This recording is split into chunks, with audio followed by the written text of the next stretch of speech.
Hey everyone, welcome to season 2 of No Time Like Joe Time. Before we jump into the episode, I just wanted to put a couple things out there. First, if you could like, subscribe, and comment, that is super helpful. I love doing this media. I love having people think deeper about the shows we watch and thinking about how we see ourselves in this media. So that is super helpful. Second, if you want to be a guest on the show, because that is the heartbeat of this podcast, YouTube channel is guests. If you are interested in becoming a guest, email me at notimelikejoetime@gmail.com. Love to have you on. Anyone is welcome, so don't hesitate to reach out. Think about what your favorite TV show is, and we'll have a conversation about a couple clips. But really excited to get this episode going with Don. He is an absolute gem and wonderful guy. Check the show notes about where you can find him. And let's get started. Welcome to No Time Like Joe Time, where we use our brilliant brains to analyze TV clips, to deep dive, to find life lessons and equations to this thing we call life. I bring on a new guest to help me equate different takes. And this week, I am honored to have a guest who is the president of Achieve New Heights. He's also an executive coach, and he's just an all-around good guy. Please welcome Don Gleason. Hey, thank you very much, Joe. I'm really honored to be here, and I'm looking forward to this. It's going to be a lot of fun. Yeah, me too. And actually, Don, I'm just so glad you're here. You are just the guy I was hoping to see. What are the odds we'd run into each other now? Well, I have to admit, thanks, but we did schedule to meet at this time, and so we've planned it out pretty good, I think. I know, right? Like 1 in a million. You're right. Yeah. So, what's going on? Well, so I know you're, an executive coach, and you kind of work with people with jobs. Well, I'm working on transitioning into a new career. Awesome. That is really cool. So where are you at now in terms of where are you going next, right? It's always good to go to something. Yeah. So right now I fight bears in the woods. I'm looking to move into a scientist who works with relatives, psychics, and spaghetti theory. Wow. We're going to have a lot of stuff to unpack if we talk about those. First, your job right now is to fight bears in the woods. Why are you doing that? Oh, that's not a job. It's more of a hobby. My real job is a bear conservative. So you were saying you wanted to be a scientist who moves into relativity, psychics, and spaghetti theory. That's spaghetti theory. Did you mean relativity, physics, and string theory? Kind of like Sheldon in the Big Bang Theory? Yeah, that's exactly what I said. Okay. I wanted to run a few things past you because I was asked to take an IQ test, and I wanted to show you my answers because I'm surprised I got a high score. So here are some questions I got right. Okay. So this first one was super easy. I mean, it was obvious. I mean, I like to move it. The second one was a little weird, but I managed to defend my answer, I think, pretty well. And let's see. Okay. In this question here for this one with Alice, it seemed kind of insensitive to me, but I got it. And then finally, this was a really tough space question, but I nailed it, I think. They are all planets, they are all around, and none of them have McDonald's on it. I mean, I don't think anything could be more truer. At least not yet, right? Yeah. Oh, yeah. I wonder how long it'll be before we have McDonald's on Neptune. Well, as much as I get McDonald's, I'm hoping in the next year. So not to brag, but I got a gentleman's 45 for the IQ test. And I think that's out of 50. So pretty good. That's pretty good. Yeah. I mean, it says, I don't know if that's true though. Oh, well, is 45 out of 50 good? I mean, is that? Well, I mean, I got in a high range of primates. I scored higher than most monkeys, stupid monkeys. The only one who beat me, and I really can't compete with this. I mean, he was a chimp in a diaper. Who can stand against that? Yeah, those chimps are tough. I guess probably nobody. Exactly. The only thing I regret is inviting him to move in with me. That could be Yeah.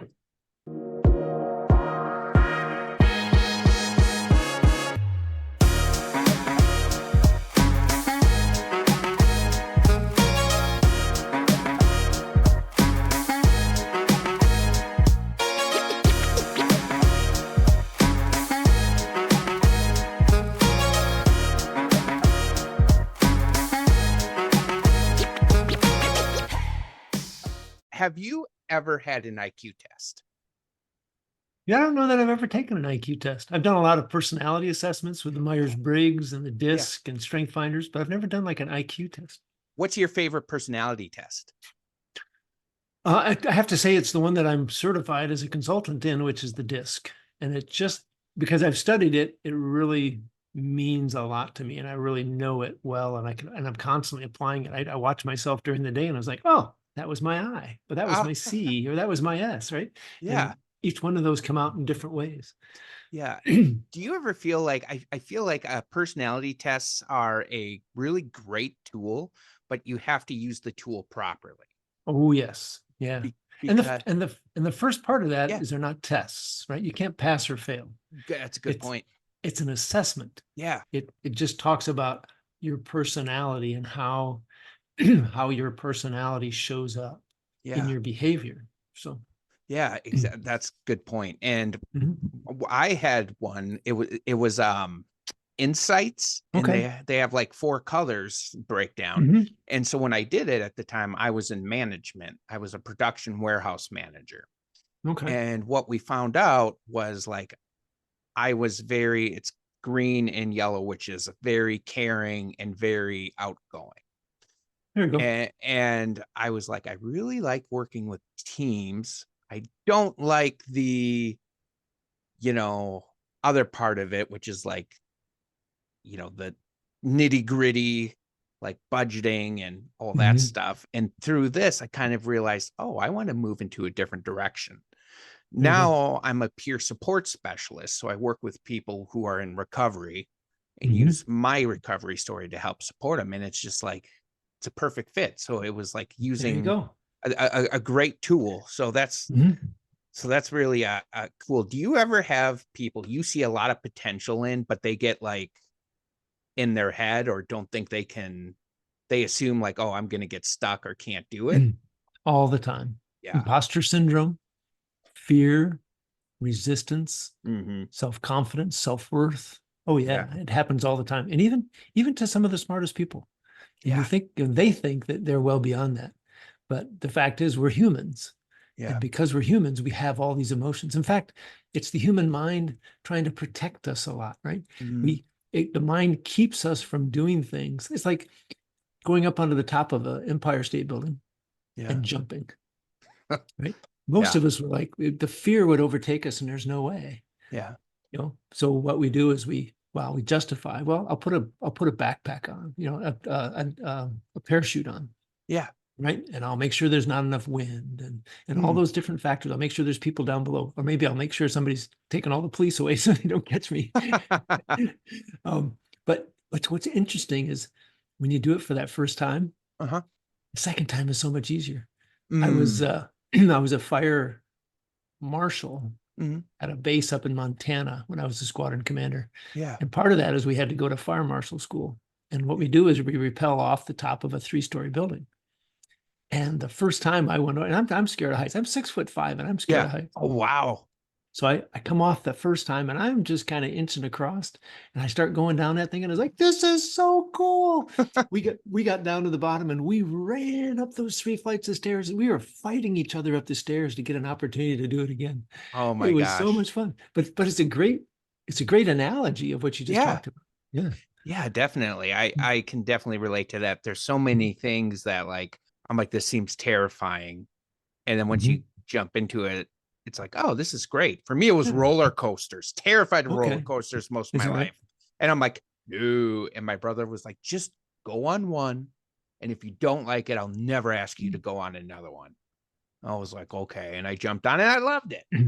Yeah. And I was kind of talking to you about this. I'm more like, up-to-date version is for a long time, whenever I go job hunting, Mhm. I would make the decision if I was qualified. I'd be like, no, I can't get that job.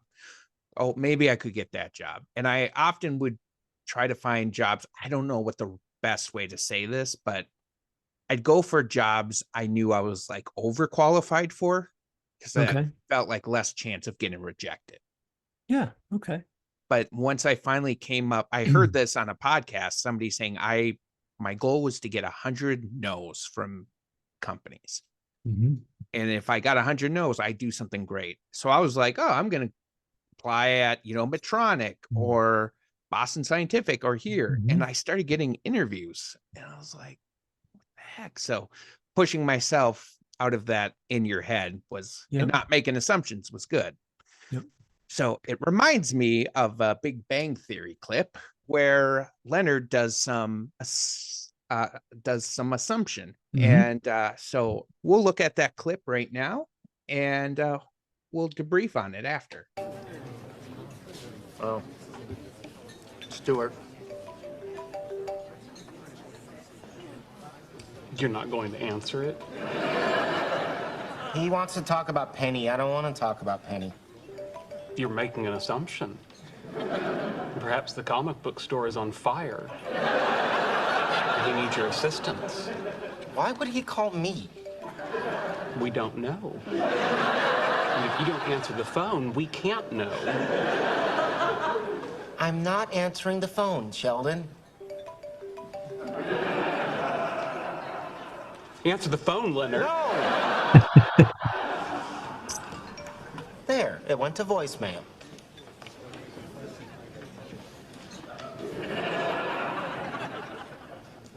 Aren't you going to check your messages?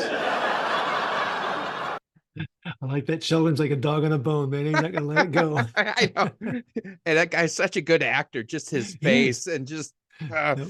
have you ever felt like Sheldon in this, where you're like, opportunity is calling, Mhm. answer it. Yep. Oh yeah. And what's interesting, we were just talking about personality assessments, Yeah. right? And I'm an SC, which is S is very teamwork and collaborative, but C is very compliant and analytical. And they're almost exactly identical in terms of height, Yeah. intensity. So when you talk about Sheldon with that, he's very compliant. The phone rings, you answer it. There's a voicemail, you answer it. You don't question it. You have to do it, right? Yeah. So there's a part of me when I go into situations like that I have to follow, right? So what I had to do, this is why it's kind of funny for me, is what I have to do is turn off on the phone, turn off the ringer, silence it. I turn off the ding for the texts. I turn off the, even on my computer, Yeah. emails and stuff come in, I don't get a ding. I don't want the ding, right? I don't want to be Pavlov's dog, have to go over to the email, And sometimes that gets me because my wife, she'll be out somewhere and she'll send me a text and she's like, didn't you get my text? You get everybody else's. I'm like, I don't get anybody's until I look, right? I just don't do it. Yeah. And it's part of managing your time. So yeah, Sheldon, that piece inside of me is there, and I have to be very careful. Yeah. I have to go to my email 3 or 4 times a day just to see what's there, and that's exactly Sheldon, right? That's why I love this so much. He's 4 nerds and a girl. Yeah. And the girl's probably the smartest one. Yeah. Yeah, exactly. I like that whole point of like, that's a view I didn't have of like Sheldon's like, no, there's a process. Here's what you're breaking process. And actually that kind of makes sense with a lot where Sheldon gets frustrated, is he's looking at it through a process. Like, this is how things should go. This makes sense. And actually, where I can, now that you say that, where I can relate to, one of my favorite things to do is I love public speaking. Oh, cool. Love it. My dream would be like, we're in a stadium full of 50,000 people and somebody's like, hey, do you want to come up and just talk for 5 minutes? I'm like, yeah, I do. And that would scare the pants off most people. Yeah, exactly. But the reason why I like it so much is I understand the script. I go there up, you go. I talk, I have a set limit. I know when to be done. I have my intro, my body, and then my end. I get that. And for a long time, I struggled with interpersonal conversations because I didn't always understand the script. I'm like, well, how long should I talk for? Are they wanting to go and I just don't know it? What do I do? Do I just leave? Do I say goodbye? And like that stuff like really scared me because I just didn't know how to handle it. And I was kind of in between both Sheldon and Leonard, between like, I know what they're going to talk about, or what if they tell me I'm on fire and I'm the worst? So just kind of like, so I get that point from Sheldon. I never had that angle. Yeah. Do you think any of that was like, oh, this is our friend, we should answer our friend? I mean, I guess that's kind of part of it. Oh, don't your friends call you sometimes and you say, I'm just not ready for that conversation? And that's where Leonard was, right? Yes. Have you had that before? Oh, totally. Yeah. I know I've had times where actually I think what kind of a good example is for this, where so I had a friend, he was asking me if I wanted to be a part of this group. And I just kept forgetting to get back to him over and over and over again. And then he was calling me and I was like, oh no. All right. At first I almost didn't answer it, but I'm like, okay, I'm just going to answer it. I'll let him get mad. And so I answered it and he goes, I am so sorry. I hope I wasn't pushing too hard on that. I didn't mean to keep going. If you don't want to do it, it's totally okay. But I'm sorry if I was pressuring you. And I was like, that is not how I thought the conversation would go. Like, and I was like, no, right. I felt so bad. I wasn't responding and I mean to. Yep. I'm in the middle of, I'm on a team helping an individual raise $150,000 for the Leukemia Lymphoma Society. And there's 10 of us. So each of us are trying to get about $15,000. And I sent out emails to a lot of my connections that were in the Air Force with me. I stayed in touch with them. We see each other on a monthly basis at different meetings here in San Antonio or other places. And and I've probably gotten 10 or 15% who have responded. Yeah. So I was at a meeting last night and I said, hey, I was talking to somebody one of their bosses that I was trying to get a hold of. I said, hey, has he been around? Right. And you start wondering on the other side are they ignoring my call because it's a fundraiser call? Right. And in reality, what happens a lot of time is I knew for a fact the first time I sent it, he was traveling. And that first email gets buried quickly. You get 50, 100 emails a day. Boy, by the time he gets back, it's 400 down. Yeah. So I sent him out again, and then I sent a third time, right, just to try to get him on top. Yeah. And I periodically get another 2-3% that are responding. But you just got to keep sending them. And inside your head, you'll tell yourself, right, that fear and that lack of confidence and stuff, like, hey, I'll make up a story, right? Look at what Sheldon was doing. Sheldon was making up a story. The comic book store might be on fire. Well, the comic book store is like almost the favorite place of Sheldon, besides the train store. So of course he's thinking it's going to be destroyed. And Leonard knows that, because you go back to the first episode when Leonard saw Penny and met her, he said, quote, our kids are going to be beautiful and smart. Yeah. And his whole purpose in the show is to date and get married to her and have kids, right? And so now Stuart is threatening his desire. And he wanted to go out. They weren't dating. Sheldon, Leonard and Penny were not dating. So Stuart asked if he could go out with her. And Leonard, I keep getting the names wrong. Leonard said, sure. And they went out. But Stuart was asking for some advice of how to, does he kiss her? Does he hold her hand? What is she like? And he's like, I'm not going to give you any hints. Hello? Right. No way. Yeah. Right? So there's no way that he wanted to take that phone call. So it's interesting, the dichotomy between Leonard and Sheldon in that situation. Yeah, exactly. No, that's a good point. I kind of forgot the context of that, but now I'm like, oh, I do remember. Really quick, I was going to say, I so appreciate you with that work with like leukemia. My stepdad was diagnosed with leukemia. Oh, really? Actually, it was 2 years ago, and he was given like a 3 to 6 month life sentence, but he's still around. All right. He just completely beat the odds, and it's in remission, but it's something very close to my heart. We tried to do like leukemia walks and all that stuff. So when you said that, I was just like, oh, you're a saint. Well, if you have any contacts up there who would like to donate money to that, because that's Yeah. what we want to do is more people who get, because it's like every 180 seconds, somebody Yeah. gets diagnosed with a blood cancer in the United States. Yeah. And that's just way too much. So they're Yeah. doing research, they're developing medicines, they're helping people with equipment, Yeah. they're helping, was it some number, 42% of people who get blood cancer, they end up using all of their financial wherewithal by the time they're done. So it depletes their savings. So they stand there Yeah. and they help in between of that. So you don't Yeah. become cancer free and have nothing left and be homeless, right? Yeah. So, That's yeah. tough. Yeah. They've definitely experienced that where, I mean, Good. he was a doctor, so he was very good at managing money, had a lot of money, but Mhm. so yeah, I appreciate that. yeah. So I just praise God that he's doing well. yes. That's awesome. Yeah, Awesome. exactly. Amen. And so I'm going to put this right here, audience. I'll have it in the show notes. If you want to donate, go to the link now, send it. There are a lot of people out there who are dealing with this, and Yeah. If this comes out before the 6th of June, I'll give you my link and they can donate so it comes back to our team since we brought it perfect. forward.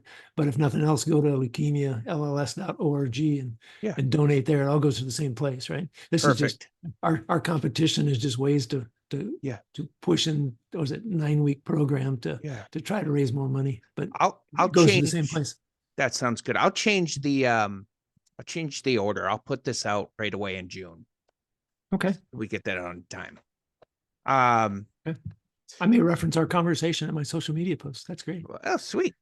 So I'm curious too, like when you were sending these emails, and was there any positive reinforcement you would try to do, or working with people, like what's your thought on positive reinforcement? And if it's something you're like, yeah, I believe in it, how do you live that out?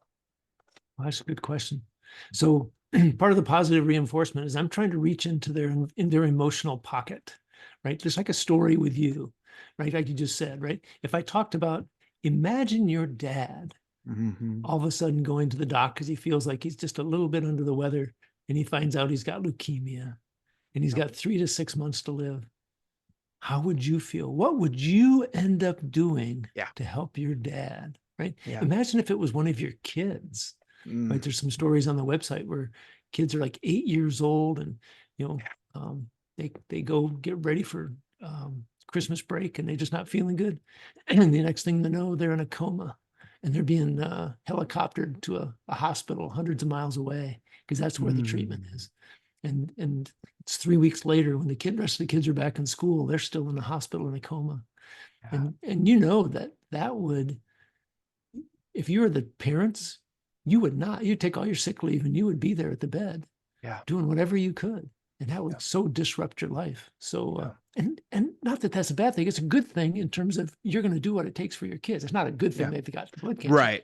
That's a bad thing. It's a good thing that you will drop whatever it takes because it's more important. And so trying to reach into people's emotional pocket a little bit. Yeah. And, that's good. I like that. And I just saw a post today on Facebook, which was talking about the best marketing teams. They don't sell product. They sell feelings. So they were like saying like, Harley Davidson, they don't sell bikes. They sell a lifestyle. right. And I can't remember what the other examples were, but it was like, oh yeah, that's absolutely true. So I think, I remember, I mean, much smaller scale. Before I had a pet and people would have pets die and they were so emotional about it. I'm like, what the heck? Why? It's a dog. You get another one. And then I had a pet and that pet died. And I was like, oh, Heartbroken. Yeah, this sucks. Yeah. So, when my golden retriever, who was my hunting buddy, she passed away after 12 or 13 years. Boy, I was like mush. I mean, I was just standing there crying. And then I had to realize I had to go to work. It's like, oh, I don't want to go to work. Oh, right? I just want to go home and curl up. Yeah. But It's anyway. And it's a beautiful thing. Like I've come to really appreciate people who take it that hard because I think that says a lot about their character and the love they have. That's right. So our next clip is kind of with positive reinforcement, and this this episode I remember, and this scene just is one of my favorites. Just cracks me up.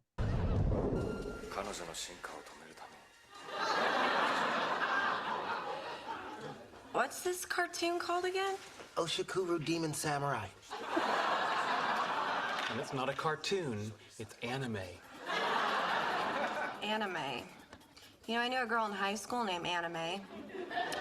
Anna Mae Fletcher. She was born with one nostril. Then she had this bad nose job and basically wound up with 3.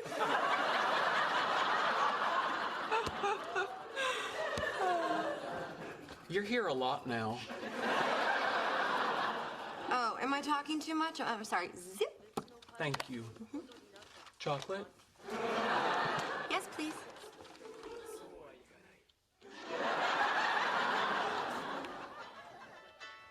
Oh, hey, Kim. Yeah, you know what? Hold on. Let me take this in the hall.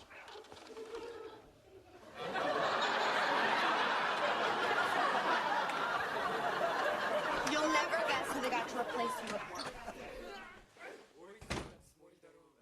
Okay. I know what you're doing. Really? Yes. You're using chocolates as positive reinforcement for what you consider correct behavior. Very good. Chocolate? Chocolate? That whole scene just gets me. And like, my boys were younger at the time. And when I watched that, I'm like, I mean, maybe that's not a bad idea. And the things I love the first offer of chocolate. Leonard's like, okay, what's going on? Yeah. And Like, are you moving into my girl? yeah. and just, I don't know. It just makes me laugh. For me, one thing I think about with positive reinforcement, I've gotten a lot better at positive self-talk. I used to be really bad at it. A lot of negative thoughts. And so one of the things that I've grown in, when I was younger, anxiety was horrible through the roof. And I would get so anxious about getting my oil change because I thought if I went in, these guys are going to ask me questions and I'm not going to know any of it. And I'm going to look like an idiot, a guy who doesn't know anything about cars. And so I just wouldn't take it in. And it caused car issues, surprise, surprise. And so finally I started having more positive self-talk and I'm like, you know what? Yeah, you don't know a lot about cars. Let's own that right away. Let's make it a little funny. Like I'll go in, sometimes I'll talk to people and they're like, oh, what kind of car do you have? I'm like, it's red. I know that. And just own it. It's got 4 wheels. Yeah. And usually I get them to laugh and they're all like, oh, okay, cool. It's fine. Most people don't know. And so, and then the first time I did that, when I got my oil change, I was also like, okay, after this, I'm going to go out. I'm going to go buy like a game or something. Just say, hey, good job. And so I did it. Everything went great. And now I bring my car in every 6 months. No problem.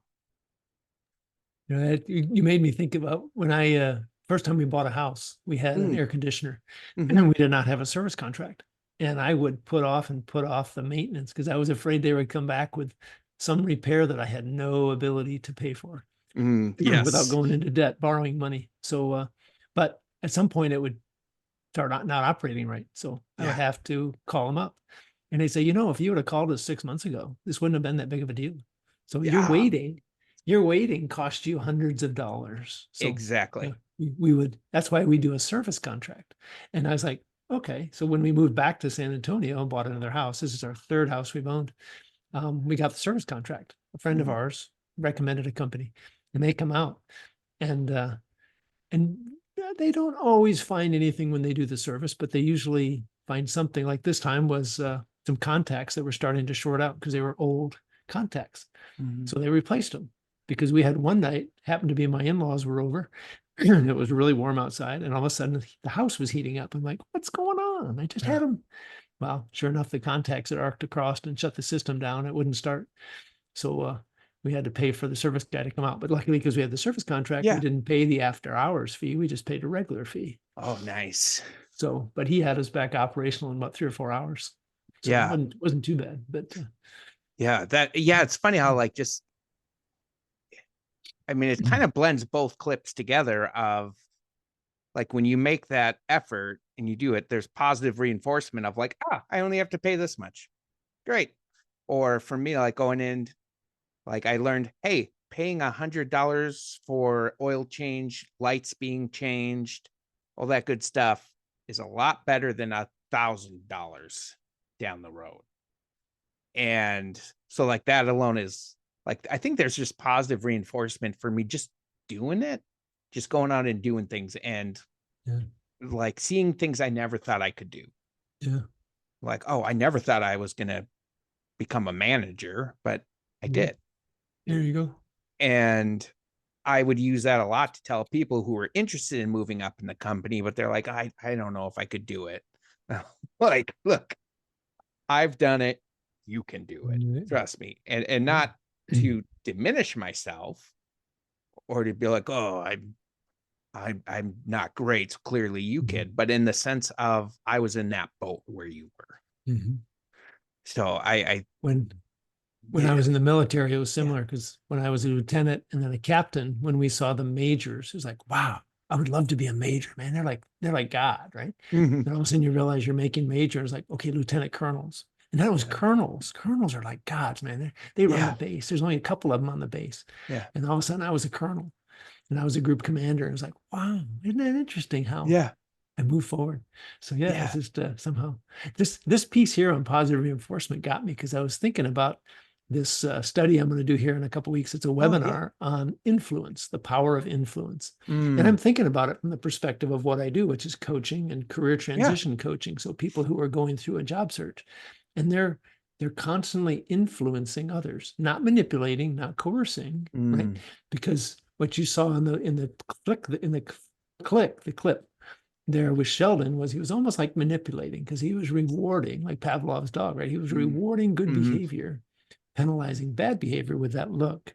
So, but that's not what we as leaders do, right? We influence by showing the example, by communicating, by caring, right? We don't manipulate, we don't coerce. So some people don't like the word influence. Sometimes they use inspire, but the idea is the same. Right? And as we inspire our people. So imagine if Sheldon had inspired instead of what could be seen as manipulating. Yeah. I like that. That's really good. I appreciate that mindset. That's something that's always like the job I was a manager at. We had a servant leadership culture.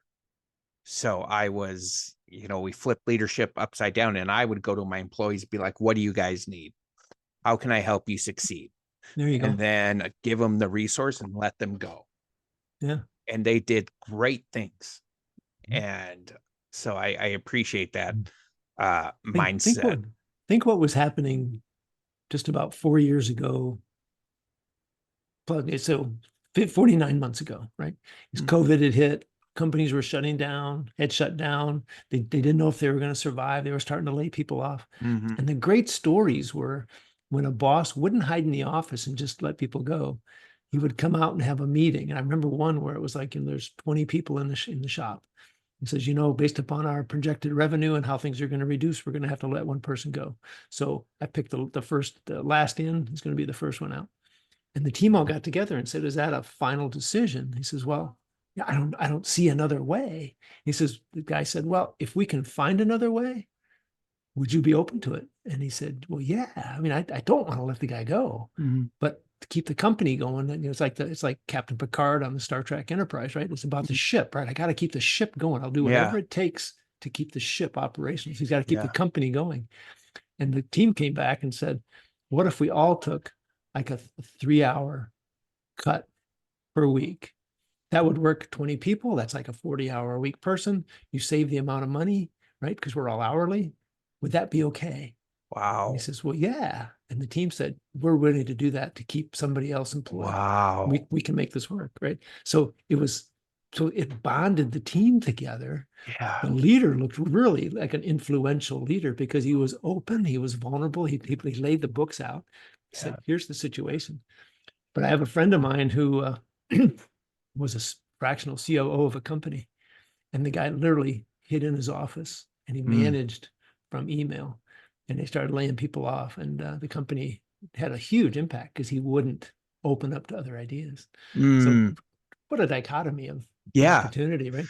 Right, exactly. No, that's such a great story. That's so moving. And like, yeah, I think that's what great leaders bring out in people. That's right. Of like I don't think people always well, what I'd always say is I appreciate being a part of that success story. But at the end of the day, it wasn't me. It was them. And I tell that to all like the people I work with when they're making progress and they're making the next big step. And they're like, oh, thank you for all the help. I'm like, yeah, of course, happy to help. But I'm just a footnote in this. You're the main story. It's you. And I felt, one thing I realized is I'm really good at building teams and building connection. And so I love stories like that. And I'm super passionate about like, hey, let's treat people with dignity in the workplace. Even if somebody's not doing great, I would still be like, hey, here's what we need to do. Here's what we need to see, but never treat them different than anybody else in the sense of like respect. There you go. So here's an interesting piece that I'm exploring and dealing with. Yeah.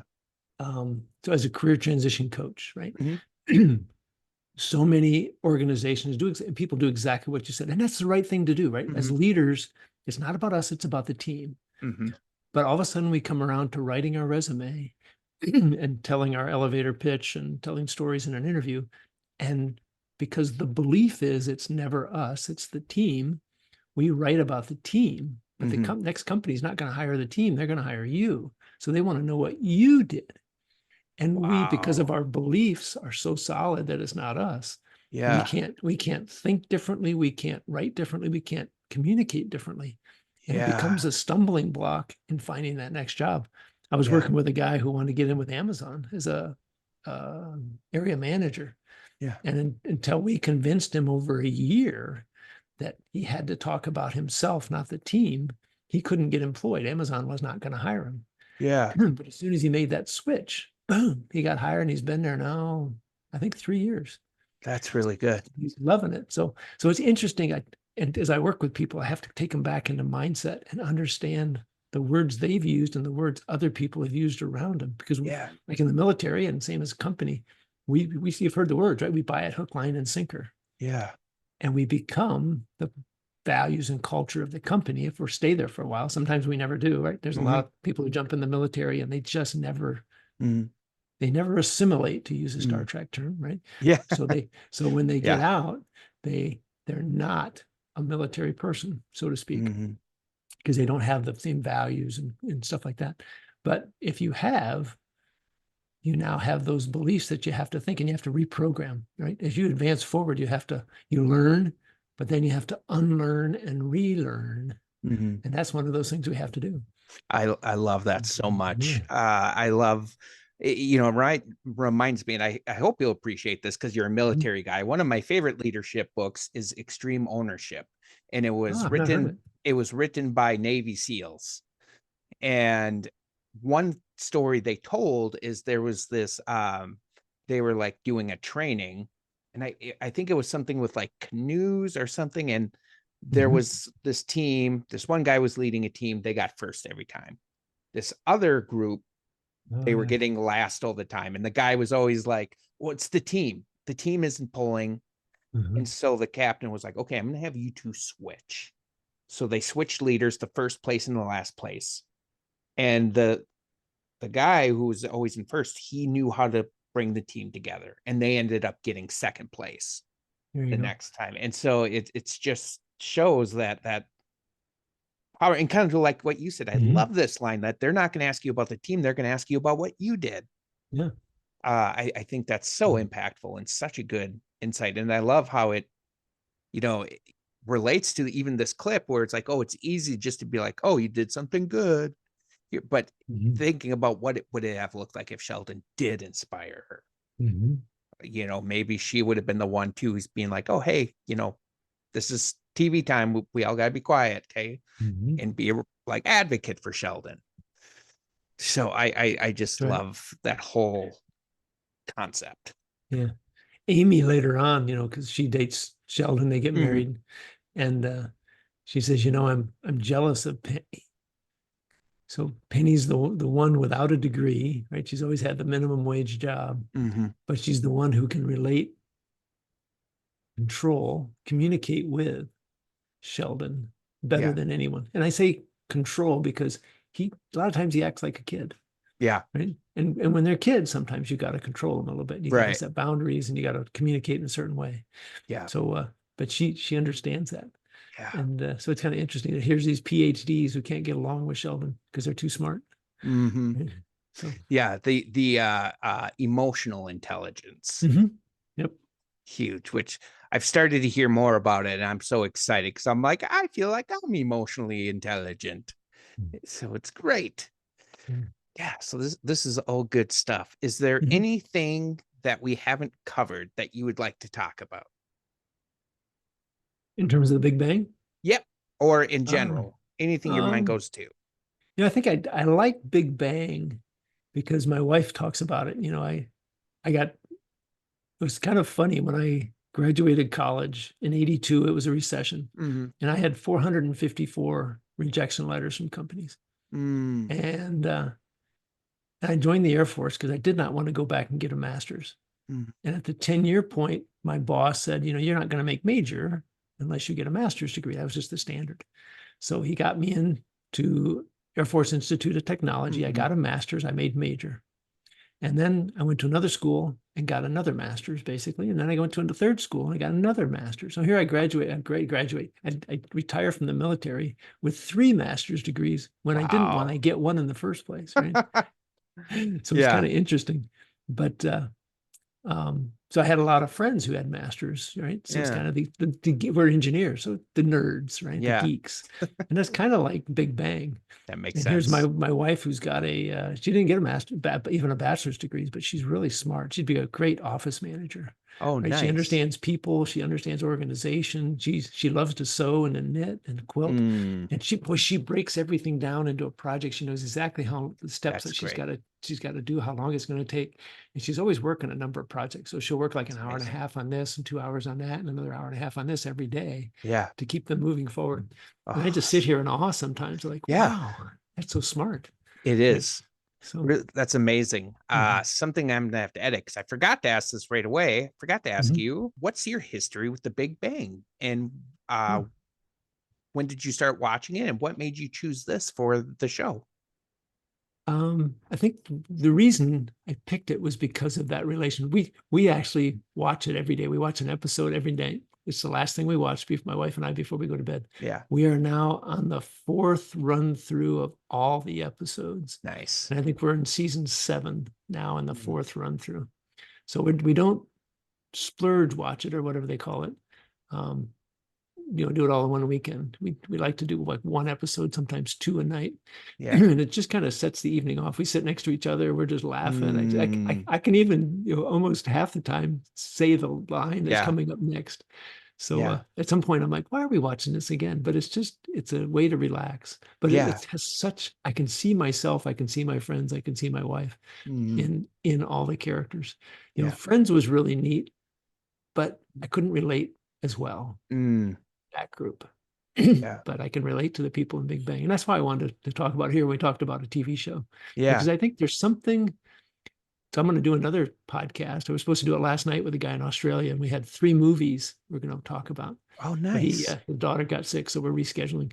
But the same idea of what is it that intrigues you about a show? And that's what you were just asking. And it's because it relates to you, right? There's somebody will tell you, oh, you need to read this book or watch this movie. You'll love it.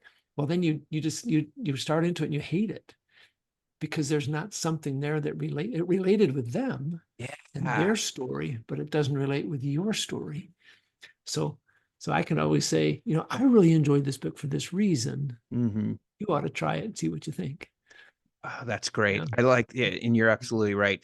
I liked it. I don't know when we came in on it. I think we were like, it was season 3 or 4 when we started to watch it. And the part I loved of it is that the kind of nerds they were, like they loved comic books. They loved, all that stuff. And I'm like, that's me. Like me and my friends just love some of the nerdy stuff. And so you're right. And I think, when I was younger, I used shows and movies to relate to life because like I was kind of, there's stuff going on in my house. So I was very isolated growing up. So like I would just watch TV and I made sense. TV shows made life make sense. And I love it's just like any other tool. It can be used well or it can be used not well. And how, a show brings you and your wife together in the evening. There's been shows that's inspired me to go out and do something. There's been, my wife and I also will watch shows at night, and just that time together, it's so nice, it's so magical. And seeing ourselves, and sometimes, it's like something will awaken in us. We'll see a character and be like, oh, that's me. I get it. And for me, that recently was Ted Lasso. I've not seen that. I want to watch that. It's very good because it was a really good representation of how I felt, where he's not a guy who's puffing his chest out and acting super macho. He's very team. He's very humble. And I'm like, he has panic attacks. And I'm like, oh, that's me. And it's me. Yeah. So it's so cool to have that. And so this is why I love doing the podcast, because it's just I love covering media, and also I love hearing other people's insight on it, because I always say my favorite music is seeing your favorite music through your eyes. There you go. Yeah. That is amazing. Like, just to see somebody else's view of the world is sacred. So often we will watch a movie, we'll watch a TV show, we love it, but we never think about why we love it. And it's when you start breaking it down that you'll start understanding it and how it relates to you. Then you start learning more about yourself. Yes. And how you acted or reacted in your life. And that it's like a personality assessment, right? It gives you that greater understanding of yourself. So now when you go forward, you start to feel certain feelings, you can recognize them and even overcome them. Right? It's like being bullied in kindergarten, first grade. We were in married housing at Michigan State, and we had a bully, and he was always giving me a bloody nose. And finally, my dad was like, "You got to stand up to him," right? And he talked to me about fighting, and and he says, "You don't hit people unless they hit you first." Well, one time he came at me, and it was like I formed a fist, and man, I just and that was the last time he bullied me. Yeah. And now I'm watching Back to the Future Part 1, right? Where it's Michael J. Fox in his character. He's watching his father, and he's been bullied, and by can't even think of his name now. Came off the top of my head, but he's at the car, and he forms the fist and just had it, and he wallops the guy, and it changed their entire future. Yeah. Right?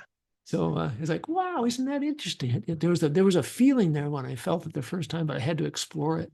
And I remember back to first grade when it happened to me. And my wife even says she had a situation like that. We had a common enemy in third grade, and she walloped him. Yep. So, sometimes we all need a good wallop, and that's right. That's awesome. I love that whole thought of just, I think it is so easy to move past a movie, be like, well, that was awesome. That was awesome. Well, why was it awesome? What was it that you liked about it? And I know for me, one thing, so when my stepdad was diagnosed with leukemia, right after I watched an episode of Scrubs, where where Brendan Fraser is a guest star, and he's Dr. Cox's best friend, and he gets diagnosed with leukemia. and it was a two-parter. So I watched that one and I watched the second one. And the second one is all about Dr. Cox kind of bails because he gets scared. He's scared his friend is gonna die. And I was like, that's kind of how I felt with my stepdad. I was scared. And I'm like, he's been a huge influence on my life. You know, feels like a dad. And so that was scared. And I had the episode because later on he comes back, but he dies in one of the most emotional episodes of the series. And I'm like, okay, I'm gonna have this here when my stepdad passes away. Thankfully, I've not had to watch it yet, but just really meaningful. And so many people talk about comfort shows, and when you hear actors and stuff, they always talk about people came up and being like, hey, this helped me through a tough time, or this got me out of there. So I think there's so much more meaning out there. And I also like to think if there's meaning in TV shows, there's probably a lot more meaning in daily life. Oh yeah. What we're That's seeing. right. That's what's so fun about being, humans are meant to be relational. So this whole piece about working remotely, working hybrid, not interacting at the office. Yeah. Yeah, it's neat not to have to drive. When I joined Booz Allen Hamilton, I looked at my boss and said, when do you want me in the office? Every day. And he goes, no, you do it when it makes sense. If there's nobody here that you need to talk to, don't come in. So when I was working for 3 principals when they were all off in DC or wherever, and my peers were gone out on their project sites, and I was going to sit in my office all by myself, I'd stay at home. Yeah. I remember one day I went to the gym. I came home at 7. I mowed the yard and trimmed the yard, cleaned it all up, got done about 8:25, and at 8:30 I got on a phone call. It's like, well, this is beautiful, right? I would have otherwise left at 7, sat in the traffic for an hour to get there for the 8:30 meeting. So it really allowed me some great time, but I had to go to work. And that's the piece that, when you talk about other things to cover as a career transition coach, like I talked about with understanding ourselves, is when you understand what things you need in life, right? I needed to interact with people, right? I had to recognize the beliefs that I had coming out of the military, recognize the beliefs that I formed when I was in corporate, because each of those impact how I move forward. Recognizing the things that I loved to do and didn't love to do, right? I was in college. The last thing I wanted to do was design structures. Didn't enjoy steel structures, concrete structures. I got a D in concrete structures. I did all right in steel, but I loved water and wastewater, right? So when I was getting out of the service after 27 years and I was thinking about what I wanted to do, I went back to that. I don't want design. I don't want construction. I want environmental. That's where I shined. I shined because I loved it, because I would put the effort into it. I put the longer hours into it. I put the energy into it, right? And I got that return back. So I did that with Booz Allen, and I did very well again. So I try to get people to realize that, because in the military, you just do what the boss tells you. And you do that a lot in times in the job. You just do what the boss tells you to do, and you don't recognize what really you get energy from and what you don't. Yeah. But when you get out of the service or you go to that next job, you will do better if you do something you really enjoy. Yes.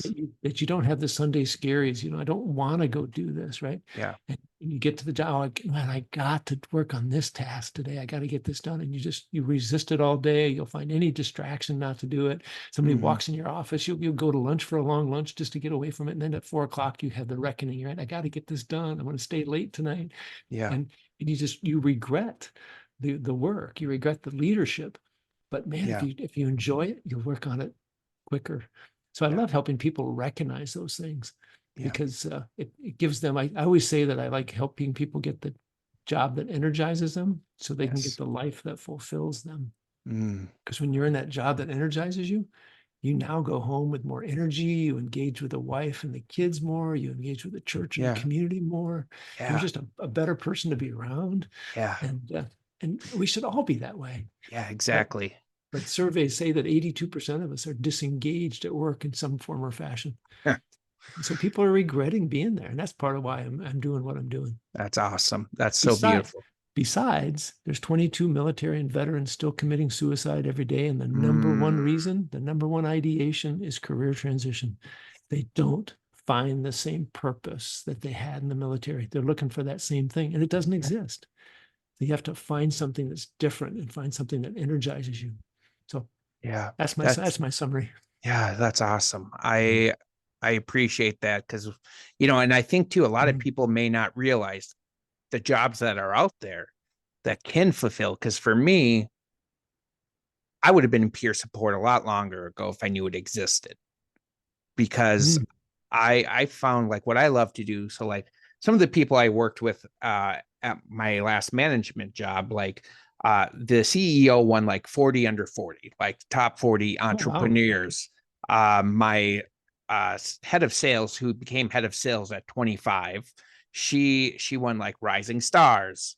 And whenever one of them would win this just prestige award, I'd always go to them and be like, "Hey, Nettie, I heard you won this big award, but not to brag, but I just beat the Ender Dragon in Minecraft, and that's pretty hard." And just take like the worst thing to like brag about. But I also like to, because I feel like there's two sides. There's some people who just don't feel like they've accomplished anything and they don't feel good about themselves. And I'm like, hey, like your success, failures, like that's not who you are. I like you just the way you are. And same thing, like for people, I like to remind people who've done great things. And I'm like, I'm so proud of you. You've done that, but I don't like you because of that. I like you just the way you are. And that's what I bring to peer support specialists, people who have, they've made mistakes in their life. And to be here and be like, that's not you. It's been so fulfilling. And so totally relate with that. So and it seems like that's a good fit for you. Yeah. Yeah. We're not what we do. We're not the title. We may be the accomplishments. Yeah. Right? It's not the task, but it's, I'm not, my personality. Well, my worth is not being a career transition coach. My worth is helping people through that process. Yeah. But I can help people through a lot of different ways. Yeah. And that becomes me as a server. Yeah. Right. I have to watch myself because I'm a people pleaser. I will take on tasks and get myself way over busy. And a lot of us are that way. So we have to be careful. But again, you have to recognize it. Yeah. That's the value of a personality assessment. Yeah. Awesome.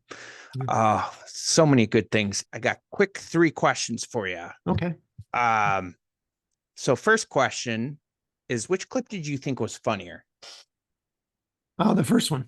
Yeah. The first one, just because I can relate to that more when people call me. And sometimes it's just like, because I've got some people that are calling me for different things. Last week, there was a guy who was trying to sell me a logo. And boy, it just didn't feel right about the company and stuff. And finally, after the 3rd day, he had called me a couple of times. I got on there one time and he was trying to pressure me into doing business with him. I was like, dude, I'm not going to do job just because you pressure me, right?